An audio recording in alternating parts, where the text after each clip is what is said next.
पहा नवीन एपिसोड्स एकदम add free.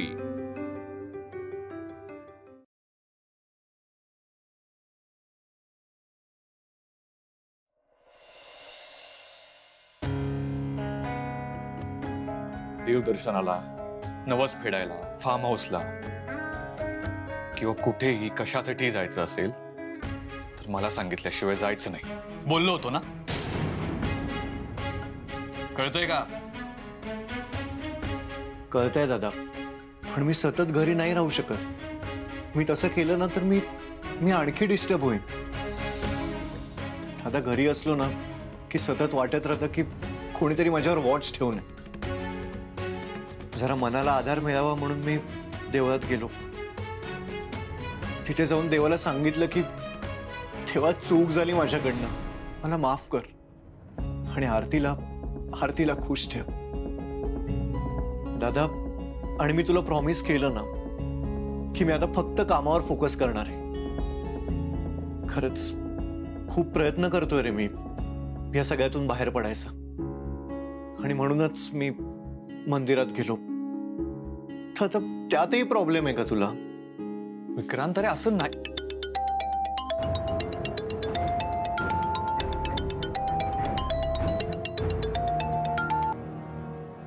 हा सर, त्या अमूल्या मॅडम गेल्या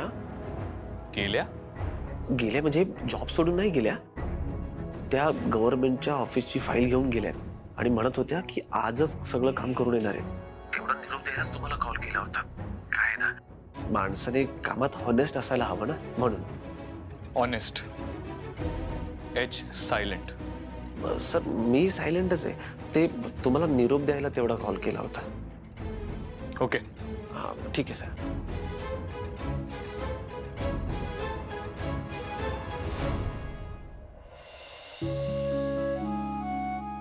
हे बघ, मी तुला तू कुठेही जाऊ नकोस असं म्हणतच नाही, फक्त जाताना मला सांगून जा।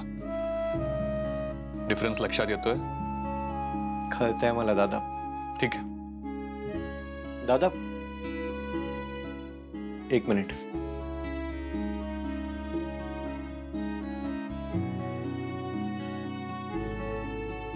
फाईल, तू ही फाईल घ्यायला आला होतास ना? हो।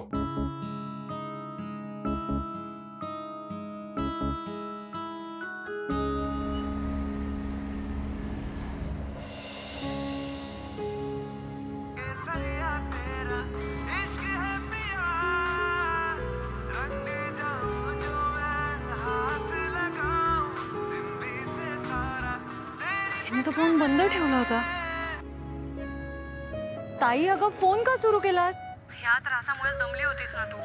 हे बघ, ताप आलाय तुला, मी तुला म्हंटल होतं ना फोन बंदच ठेव म्हणून। केला सुरू? अगं पण तुझ्याशी बोलायचं होतं म्हणून फोन सुरू केला ना। सॉरी म्हणू का आता? मला काय म्हणायचं हे न ऐकून घेता तू माझ्यावर रागवू कशी शकतेस अमूल्या? तू मोठी आहेस की मी? अगं मोठी तूच आहेस, पण सध्या बरं नाहीये ना तुला? मला सांग, तू ताप चेक केलायस का? किती आता? ताप उतरलाय आता माझा, 96.6 आहे। तुझी सगळी विचारपूस करून झाली असेल तर मी का फोन केला हे सांगू का? बोलू का मी? सॉरी, बोल। आज आईला मंदिरात विक्रांत दिसला होता। मग काही बोलला का तो? काही सांगितलं तर नाही ना त्याने? नाही ग, आई म्हणाली तो फक्त दिसला होता, तो तिकडे डोळे मिटून प्रार्थना करत होता। अगं ठीक आहे ना, मंदिरात खूप लोक येतात, काही ना काहीतरी देवाला मागून सत्वत राहतात। आणि आता आपण एका शहरात आहोत म्हटल्यावर कधी ना कधी कोणाला तरी दिसणारच तो। मग काय आपण आता त्याच्या भीतीमुळे घरी बसून राहायचं का? आणि मुळात आपलं काही चुकलेलंच नाहीये ना, मग काय इतका विचार करायचा? आपल्याला काही कामं नाही आहेत का? सॉरी अमूल्या, म्हणजे तू कामाच्या गडबडीत असतेस आणि मी आपली... अगं नाही, मला तसं म्हणायचं नव्हतं। मला फक्त एवढं सांगायचंय की जर आपल्याला ह्यातून बाहेर निघायचं असेल ना तर काही गोष्टींकडे आपल्याला दुर्लक्ष करावंच लागतं. हो ग, धाकटी मोठी झाली हा आता. रिनाची थोडी काळजी घे हा, नाहीतर आजारी पडायचीस. यंदा हीटवेव्ह आत्ताच सुरू झाली. हो, तूही काळजी घे. बर.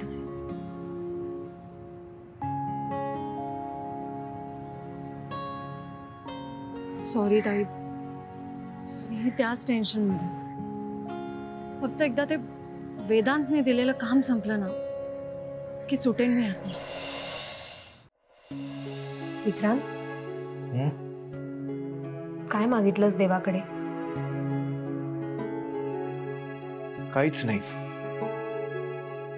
शक्यच नाही. डोळे बंद करून शांत बसलेलो. आणि डोळ्यासमोर तीच येत होती, आरती.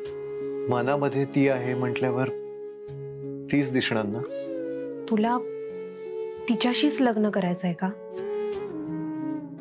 काय विचारते मी? माझी कितीही इच्छा असली तरी तरी होणार आहे का ते? अद्याप मी खूप प्रयत्न करतोय का तिला विसरण्याचा. विक्रांत, आरतीने तुला होकार दिलेला नाहीये. तिचं आता लग्न होणार आहे. हेच मी माझ्या मनाला सतत सांगत असतो. ती माझ्या मनातून जात नाही ग. माझं मन मला सांगत राहतं की तिच्या मनातही मीच आहे. हा तुझ्या मनाचा खेळ आहे. 7-8 वर्ष स्वप्नात येणारी मुलगी ही खरोखर अस्तित्वात आहे. हा सुद्धा मनाचाच खेळ आहे का? सर, हे स्वप्न सत्यात येऊ शकत असेल तर मग हेही शक्य आहे ना की तिला मी आवडायला लागेन. अरे पण तू स्वप्न बघत राहणार आणि तिकडे तिचं लग्न झालं तर तू काय करणार? तर मी इतर कोणाशीही लग्न करणार नाही. तू एकदा दादाशी सगळं स्पष्ट बोलून टाक. दादाशी बोलू? प्रेम आणि लग्न या विषयावर? कळणार आहे का त्याला? तू दादाला नीट ओळखलं नाहीयेस. प्रेम हा शब्द त्यांनी बाद केलाय. असं नाहीये. तुला माहितीये त्याचं आपल्यावर किती प्रेम आहे. विक्रांत, तो हॉस्पिटलमध्ये किती सैरभैर झाला होता हे मी बघितलंय. बहीण भाऊ हे नातं वेगळं आहे. हा पण वेगळ्या प्रेमाविषयी बोलतोय. तो सकाळ संध्याकाळ सगळ्यांना सांगत राहतो की love is waste of time. कळेल त्याला. जेव्हा त्याला त्याच्या तोडीस तोड कोणी भेटेल ना तेव्हा नक्की कळेल. ह्या जगात त्याला असं कोणी भेटणं म्हणजे खरंच कठीण आहे. देव एकतर विसरला असेल कोणीतरी जोडीदार बनवायला किंवा तोही घाबरत असेल. कारण काय ना, दादा देवाबरोबरही वाद घालेल आणि त्याला कन्व्हिन्स करेल की love is waste of time, it's useless. बरं, मी आलो फ्रेश होऊन.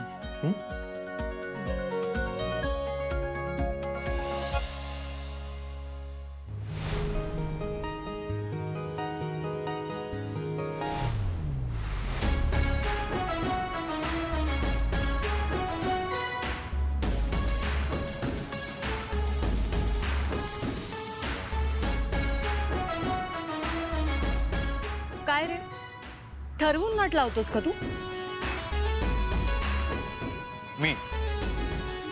मी असल्या गोष्टींवर विश्वास ठेवत नाही. इकडून चाललो होतो, तू दिसलीस म्हणून थांबलो. काय? तू चालला होतास, तू मला बघितलं आणि थांबलास? आश्चर्य आहे ना? नाही, एरवी तू मला बघून दूर पळतोस. तुला सरळ बोलताच येत नाही ना? तुला सरळ वागताच येत नाही का? इकडून चाललो होतो, तू दिसलीस, मी थांबलो. काय तुला काय मी शेमडी पोर वाटते? थोडं तरी खरं बोल. विजयला सांगून निघाले होते की मी ऑफिसमध्ये येणार आहे. आय नो, म्हणूनच मी थांबलो होतो. तुझ्याशी पर्सनल गप्पा मारायला नाही थांबलो. विक्रांत आणि आरती यात कोण बरोबर कोण चूक हे डिस्कस करायला नव्हतं थांबलो. मला तुला एक ऍडवाइस द्यायची. ऍक्च्युली एक शेवटचा चॉईस द्यायचा. लास्ट चॉईस कशाबद्दल? हे बघ, तू माघार घेऊ शकतेस, तू हे काम सोडू शकतेस. काय ना, तुझ्याने हे काम होणार नाही. मी लिहून देऊ शकतो. एक काम कर, लिहून घे, त्याची चिठ्ठी कर आणि तुझ्या खिशात ठेव. नाही म्हणजे तुलाही या गोष्टीची आठवण राहील ना. आणि समजा माझ्याकडून हे काम पूर्ण नाही झालं तर तुला तर चांगलंच आहे ना. मी हरेन, तू जिंकशील. मी हरल्यानंतर कर ना मग पार्टी.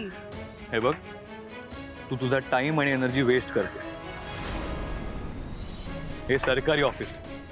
अगं लोक इथे सरकारचं पण ऐकत नाहीत. तुला का उभं करतील? तू हरशील आणि त्यानंतर मी तुला जॉबवरनं काढून टाकेन किंवा तू स्वतःच रिझाईन करशील. त्यापेक्षा बेटर आहे की तू एक्सेप्ट कर की तुला हे काम जमत नाही. Task over. आणि मी तुला जॉबवरूनही काढणार नाही.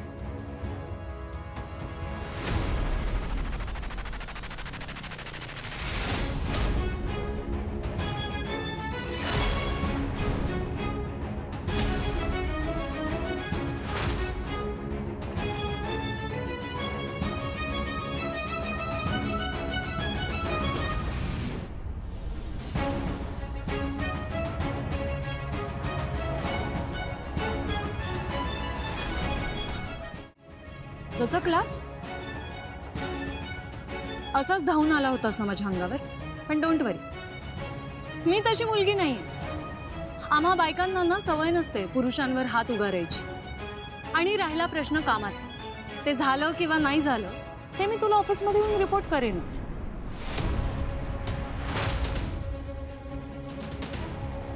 बाय.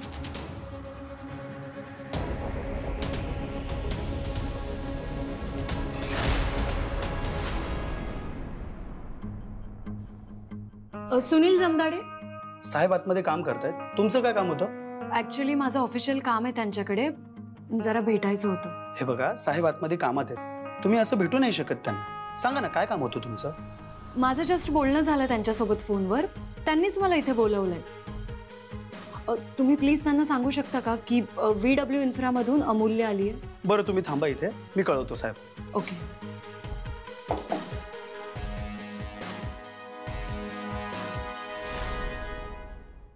मी काय विचारतोय? अमूल्याला हेल्प केलीस का तू? नाही सर, तसं काही नाहीये. डिटेल्स दिलेस तिला? आणि अजून काय काय इन्फॉर्मेशन दिले विजय? सर मी ऑनेस्टली सांगतो तसं. विजय, इट्स ऍक्च्युली प्रामाणिकपणे सांगितलंस ना तरी चालेल. सर काल मीच तर तुमच्या गाडीमध्ये सगळ्या फाईल्स ठेवल्या. हो का नाही? सर ते मॅडम खूप हुशार आहेत सर.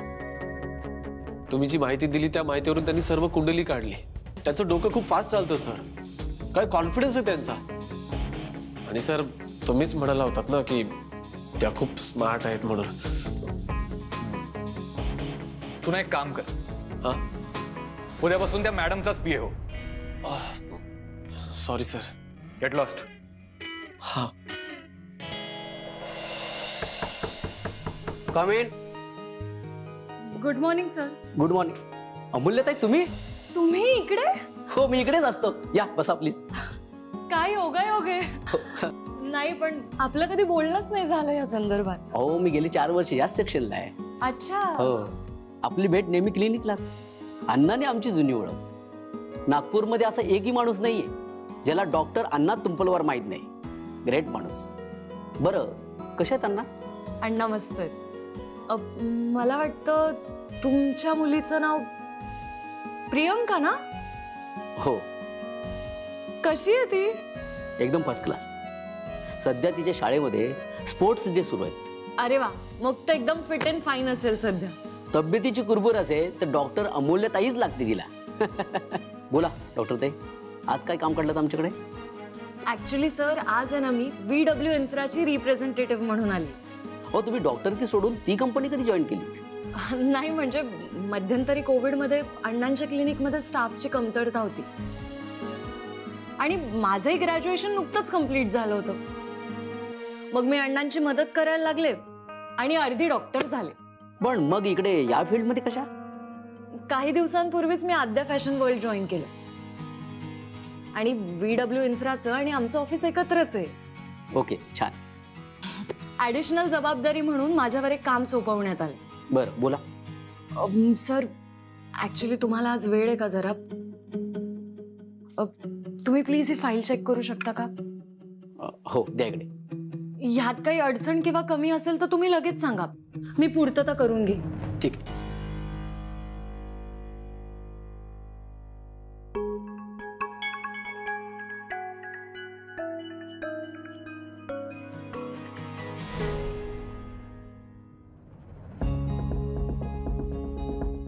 हे पझल तर मी इझिली सॉल्व्ह करतो, पण पझल जेव्हा इमोशनल होतं तेव्हा काय? कम इन. आद्या, आणि नॉक काय करतेस? डिरेक्टली आत यायचं ना. ये बस.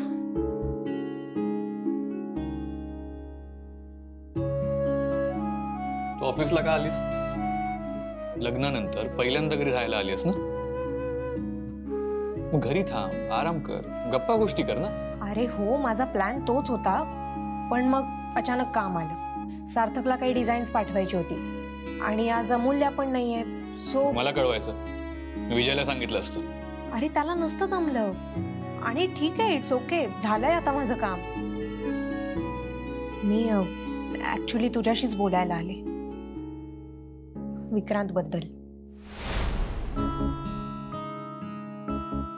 आय मीन विक्रांत आणि आरती बद्दल.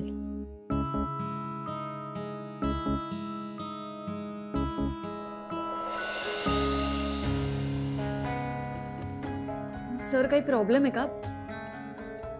नाही, तसं असेल तर तुम्ही स्पष्ट सांगा, मी लिहून घेते आणि नंतर फॉलोअप घेऊन टाक. हो अमूल्यताई, हो काम केव्हाच पूर्ण झालंय. या फाईल मध्ये काहीही कमतरता नाहीये. मुळात ही फाईल आता आम्हाला बघायची पण गरज नाही. म्हणजे खरं सांगू का, VW इम्प्रा नेहमीप्रमाणे वेळेच्या आधीच काम करते आणि ते सुद्धा आमच्या टेक्निकल मेजर्सनुसार बेस्ट क्वालिटी वर्क. मग सर, एवढं सगळं असून सुद्धा पेमेंट का निघालं नाही यांचं? दुसऱ्या कुणाला भेटावं लागेल का? तसं असेल तर सांगा, मी जाऊन भेटेन. आजचा दिवस मी ह्याच कामासाठी काढलाय. सर, ह्यात एक्झॅक्ट प्रॉब्लेम काय आहे? वेदांत वानकडे. म्हणजे तो बोलतो ना, हाच त्याचा मोठा प्रॉब्लेम. त्याची जीभ हाच त्याचा सगळ्यात मोठा शत्रू आहे. He is very arrogant. Actually sir, मी ह्यावर बोलणं एथिकली रॉंग आहे. After all, he is my boss. But you are right. तो माणूस सतत ऑर्डर सोडल्यासारखं बोलतो, समोरच्याचं ऐकूनही घेत नाही. कसं आहे, वेदांत वानखेड्यांना जसं त्यांचं काम माहिती आहे तसं आम्हाला आमचं काम माहिती आहे. आमच्या सुद्धा कामाच्या प्रायोरिटीज असतात. रोज अनेक कॉन्ट्रॅक्टर आमच्याकडे पेमेंटसाठी, टेंडरसाठी येत असतात. साहजिक आहे. म्हणजे बघा ना, रोज आम्ही अनेकांची मीटिंग करतो, अनेक प्रॉब्लेम हसून खेळून हँडल करत असतो. पण इतका उद्धट आणि सतत घड्याळ दाखवून बोलणारा माणूस मी अद्याप पाहिला नाही. पण सर, आता ह्यावर सोल्युशन? प्रोसिजर प्रमाणे चेक सुद्धा तयार असेल त्यांचा, पण हा माणूस येऊन वाटेल तसा बोलून गेला. मागे त्यांनी फोन केला, म्हणाले की पेमेंटसाठी आमचा स्टाफ येईल, त्याला द्या उत्तर. बरोबर खिशातून पेमेंट काढेल तुमच्या. या बोलण्याला काय अर्थ आहे का? आणि तेव्हाही भाषा उद्धटच. सर, त्यांचा फोन कधी आला होता? हे 8 दिवसापूर्वी. मग आता काय करावं लागेल? डोंट वरी, एक मिनिट. हॅलो शिंदे, आज 2 कडक चहा पाठवा. आणि हो, सावंतांना सांगा की VW इम्प्राची फाईल आतमध्ये घेऊन या. हो.